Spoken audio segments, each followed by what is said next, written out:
繼續來看羅西亞甲烏克蘭戰事，這雙方拜六禮拜是擱在互相來發動攻擊。這烏克蘭總統澤連斯基表示講，北韓今麥擱要出兵5萬來支援羅西亞，嘛希望這南韓會當提供合作，尤其是防空系統。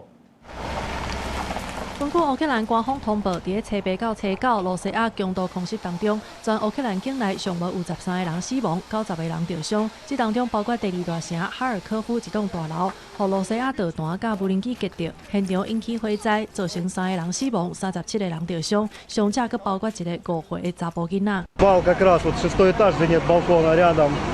белая рама, которая вывалена. Вместе с женой повезло просто.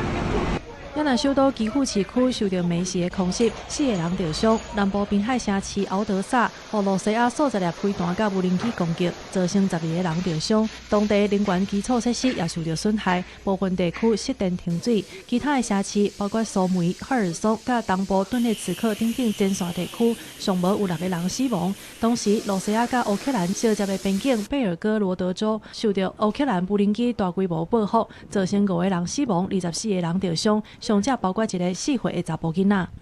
烏克蘭總統澤連斯基初9表示，北韓會派出上濟5萬的兵仔支援羅西亞侵略烏克蘭，以呼籲南韓提供協助，尤其是烏克蘭需要的防空系統。澤連斯基強調，烏克蘭境內已經發現一寡北韓造的飛彈。根據各國情報機構調查，目前北韓在羅西亞部署的兵仔差不多有9500個到1,000個。烏克蘭情報單位指出，對2024年北韓參戰以來，北韓軍隊包括死亡的甲受傷的已經超過7000個，其中2251個人死亡，4807個人受傷。